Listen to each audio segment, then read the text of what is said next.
Well, thanks, Sarah, and good morning and welcome to all of you. And thank you for making the time. Can I thank Tony for his gracious and warm welcome to country? Can I thank Minister for Ayres for his incredible vision and wisdom? You have no better or more able advocate than this minister. And thanks to Mayor George Bricevich for his leadership of the Western Parkland Councils, his great leadership on the potential of Western Sydney, and to, of course, thank and acknowledge Mayor Wendy Waller. I'm going to spend some time today, you're going into these detailed sessions, but I want to give you an overview of the opportunities across the Parkland City, across the Bradfield City Centre. And let's start with our vision. So the Parkland City comprises 800,000 hectares and is part of the three-city model of the Greater Sydney Metropolis, which includes Eastern City and the Central City. It's 8 local government areas, as the Minister said, each with their own thriving metropolitan centres spanning from Hawkesbury in the north to Wallandilly in the south. The 11,000 hectares Aerotropolis, with the Western Sydney International Airport and the Bradfield City Centre at its heart, will catalyse, as has been said this morning, that new generation of development and growth. So our vision is for a green, connected and advanced Western Parkland City. So what does that mean? Well, green. Almost 2/3 of the Western Parkland City is protected natural area. It's a sustainable, energy efficient area, and we will be building sustainable, energy efficient designs in our key development areas like the Bradfield City Centre. But it's a huge opportunity to blend together a wonderful existing landscape and a 22nd century city. It's connected, as the Minister said, an international gateway through the Western Sydney International Airport, arterial transport routes including the M12, the Northern Road, modern public transport links with the new Sydney Metro, Western Sydney Airport rail line, and of course, as Sarah said, continuing our connection to country with our partnerships with the local Aboriginal communities. And it's advanced. It'll be home to new industries and opportunities that will dominate the world for the next 50 years.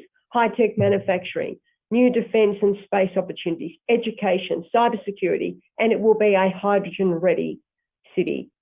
So I want to take a closer look at the opportunities, firstly around the Parkland City. Because we want you to think as investors, not just of the Bradfield City Centre, but of the centres that sit around it. So the first thing we have is a growing population. 2.5% increase, growing to almost 2 million by 2041. Now that brings enormous opportunities in housing, retail, freight and logistics. It'll be 14% of Greater Sydney's gross regional product, and that's around 56 billion every year. It's already got a solid industrial base for supporting ecosystems, all with potential to grow and connect with global supply chains. Huge government investment, as the Minister said, $20 billion of capital expenditure in major roads, rails and the airport in the next 5 years. And of course, $1 billion recently announced by the New South Wales government for the enabling infrastructure in the Bradfield City Centre. Now, already we can see the private sector responding, with more than $5.5 billion in building approvals just in the last 3 years. So let's look at some of these opportunities across the LGA. So at a kind of macro level, you've got 8 local government areas, as I said. You've got a younger population than the rest of Greater Sydney, 36% of people under 25 years old. As the Minister said, culturally diverse, more than a quarter of the population born overseas and a third speak a language other than English. And more than 1 in 5 residents have a bachelor or higher degree. Out to 2036, there are large expected increases in population, housing and jobs in Penrith, Campbelltown, Wallandilly and Liverpool and Fairfield. And I want to talk briefly about the cities of Penrith, Liverpool and Campbelltown, because these are great opportunities for booming investment. And these are some of the most dynamic growing centres in Australia. Let's start with Penrith. contributes 11.5 billion to gross regional product. Key industries like manufacturing, construction, healthcare, social assistance. Penrith will be the host to the first STEM high school in the state, and that will be within the $5 billion Sydney Science Park. The St Mary's interchange will be a vital interchange that will connect Sydney Metro with the Western Sydney Airport to the heavy rail line to the eastern city. Liverpool contributes $11.7 billion to gross regional output product. More than $1 billion in development in the pipeline for the Liverpool CBD, incredibly well located near the M5, the M7, the M12, Hume Highway and the Southern Freight Line. Key industries in manufacturing, construction, healthcare and social assistance. Liverpool's innovation precinct is anchored by Liverpool Hospital, which includes the Ingham Institute for Applied Medical Research. Liverpool Hospital itself is set to undergo a $740 million upgrade due for completion in 2026. It's currently home to 10,000 health and knowledge workers, and that number is set to increase to 30,000 by 2036. If I take Campbelltown, another incredibly important area in the Parkland City, contributes $8.1 billion to gross regional product. Key industries again, manufacturing, construction, healthcare, education, and a new $50 million cancer centre. It will be the home to our new innovative justice precinct, which will house federal courts as well as co-located community services that will deliver high-value jobs and new career opportunities. It also offers tremendous opportunities for new manufacturing and talent attraction. It's also the gateway to the Southern Highlands, offering again opportunity for talent attraction in emerging sectors. Now let me turn to the Bradfield City Centre, the new 22nd century city in the middle of the Western Parkland City. Now our focus is on creating a globally advanced, green and connected hub for innovation, research, advanced manufacturing with a dynamic, vibrant city centre. It will include the key quarters of a national security quarter for space, defence and aviation, an education and innovation quarter with a focus on research and industry collaboration, a lifestyle and leisure quarter for hotels, accommodation retail, parkland and an urban playground, and a neighbourhood quarter supporting a range of mixed uses and community facilities. It will have a city centre adjacent to the new international airport, connected to the high-frequency metro line, all coming in by 2026. So this globally connected hub for innovation and research is expected to support almost 18,000 jobs in advanced industries alone. And those industries will be defence, space, aerospace. It will be the home to the CSIRO.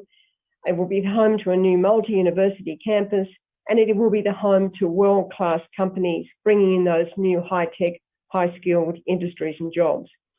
It will be the centre of manufacturing and freight and logistics. It will have a huge focus on construction technology and a focus on new energy systems and circular economies. Companies will have access to a high-skilled workforce, drawing on the expertise and talent across the Parkland City. And it's backed by $1 billion of investment from government in enabling infrastructure. We believe that will help catalyse between $5 billion and $14 billion in private sector development. It will be cyber secure to enable global and advanced industries where cybersecurity is central to their operations to locate and operate in Western Sydney. It will be hydrogen ready, and that will enable the city centre to function in a net zero environment and be at the leading edge of climate technology. And it will be sustainably designed to maximise its energy, water and material efficiency. And will be a place with access to Indo-Pacific markets that has access to greenfield sites, fast-track planning processes, and unprecedented opportunity to collaborate with research institutions. So anybody who's thinking about their growth opportunities in the Indo-Pacific, there aren't many places in the world, in fact, I can't think of any, where you've got greenfield sites, fast-track planning processes, and an opportunity to collaborate with research institutions and some of the leading companies in the world. So how are we driving those advanced industries in the Bradfield City Centre? Well, the first will be what we're calling the Advanced Manufacturing Research Facility, the AMRF as we call it. And government is investing significantly in this, initially through our first building, which will begin construction next year, and then the full-scale AMRF by 2026. Now, this will be a shared resource where industry can prove up technology and processes before they scale them up. And we want to see clusters of advanced industries basically cluster around and emerge around the AMRF. And we want to see SMEs and large companies working together to prototype ideas and get them to scale. There'll be a heavy focus on advanced manufacturing applications in defence, space and aerospace, as I said. Let me just give you a sense of the size of that opportunity.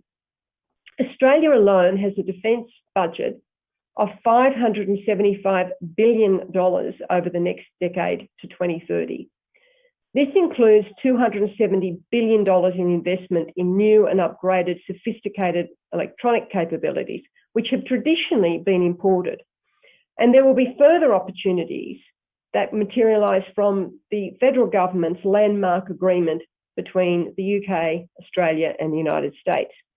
Now, at this stage, none of this defence spending has been allocated to a state or territory, but it's estimated over the next 10 years we'll see in the order of $170 million to electronics, $80 million to radio and radar technologies, $40 million to power and energy storage, and $27 million to printable electronics.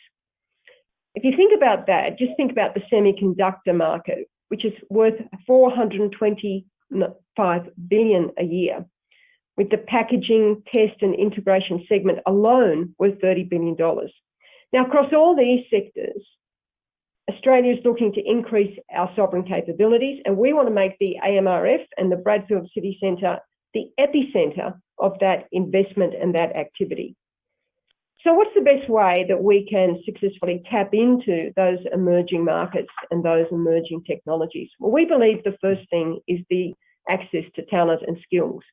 As the Minister said, we will see a new education and training model. It's a 5-year pilot program, and we're going to have a session on that later, backed by $37 million in government funding. It will provide 100 micro-credentials for 3,000 students undertaking 7,000 courses during the duration of the pilot.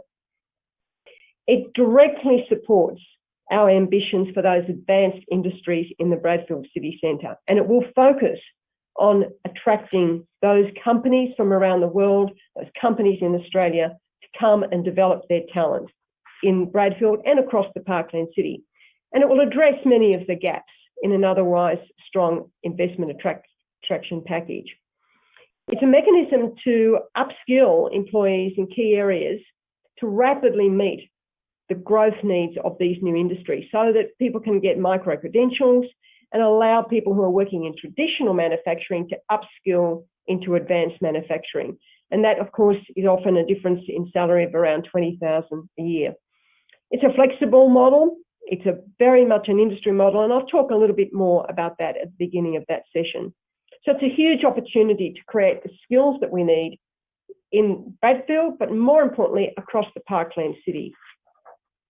Now, let me just go to a couple of the areas outside the Bradfield City Centre, because there are also tremendous investment opportunities.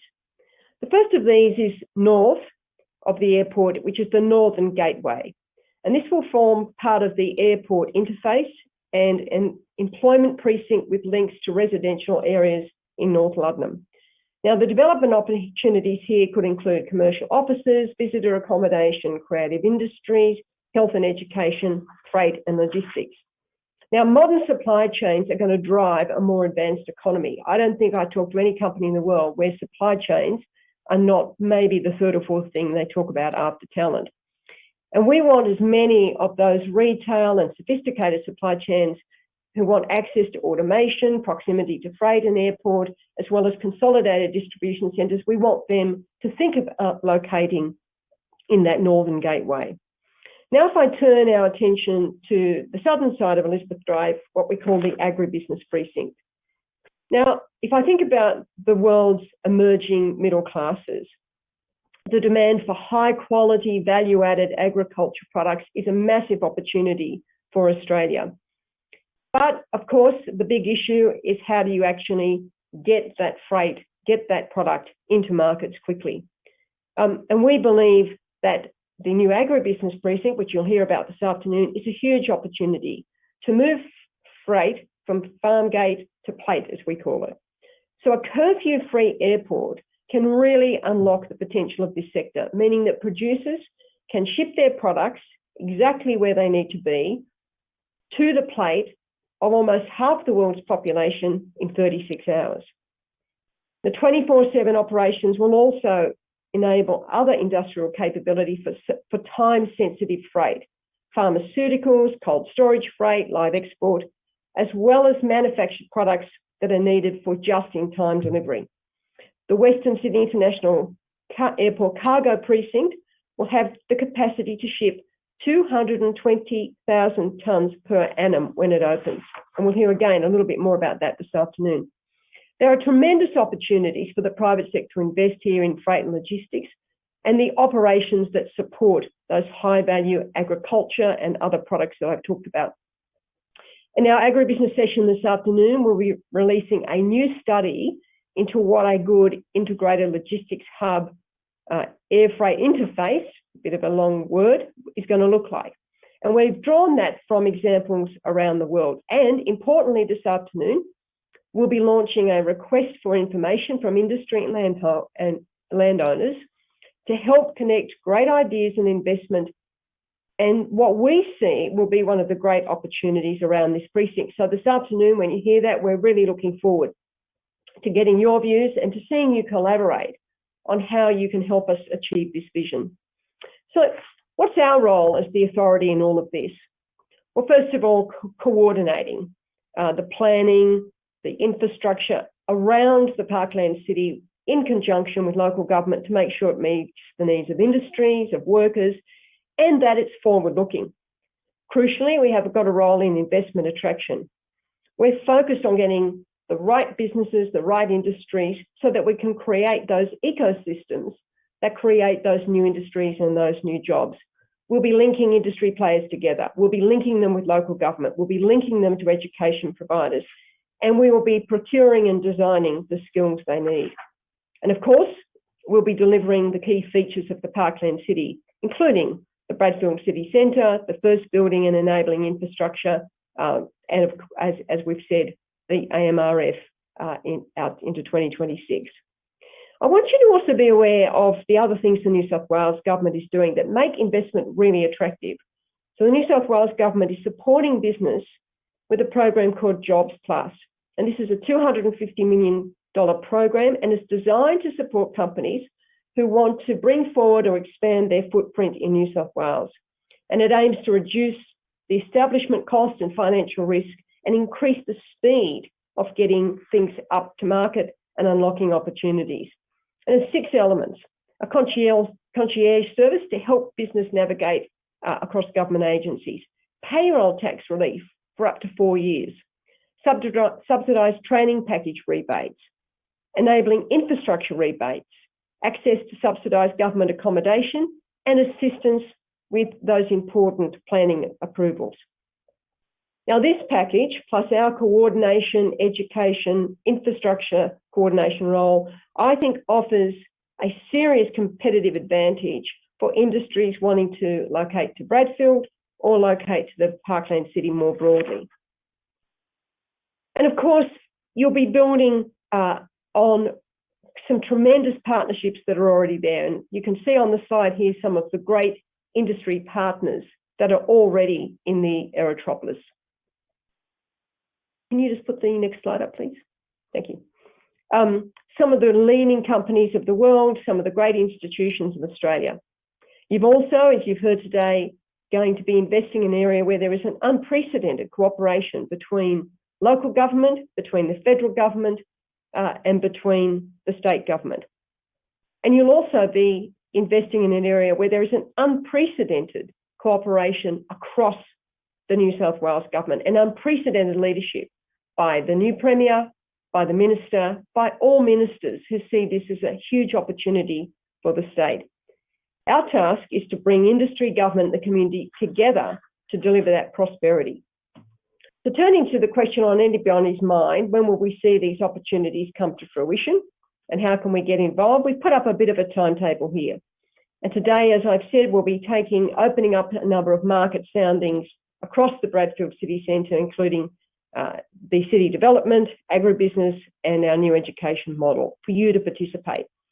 But opportunities out to 2024 include civil works and construction of the first building, capital equipment for the AMRF, education services, energy services, enabling works for the Bradfield City Centre, working with CSIRO on their new building, including design and construction, and enabling works on public spaces and landscaping.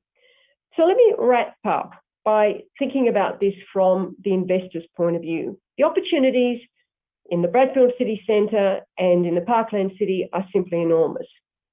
If you are in energy, you will be at the forefront of a future-focused utilities network, driving a circular economy, driving a net zero ambition. If you are in housing, you will be meeting the demands of one of the fastest growing populations in Australia. If you are in freight and logistics, you can be at the leading edge of investment in infrastructure, in automation that will capture global air activity, global air connectivity, global air-related supply chains. If you are in retail, you'll have a chance to operate in what will be a global centre of commerce. If you are in manufacturing, you can locate in the Bradfield City Centre and be part of a research and innovation system backed up by a skilled workforce and opportunities, as I said, across the other parts of the Parkland City. If you are in tourism, you're on the doorstep of a global gateway in the heart of a thriving city. If you are in transport, you'll have an opportunity to be part of record levels of investment by government in city-shaping infrastructure. And if you are in finance, you're poised to help underpin the massive capital investment that will roll out over the next decade. So this is an incredible opportunity for you as investors. It's an opportunity for Western Sydney. It's an opportunity for New South Wales. It's an opportunity for Australia.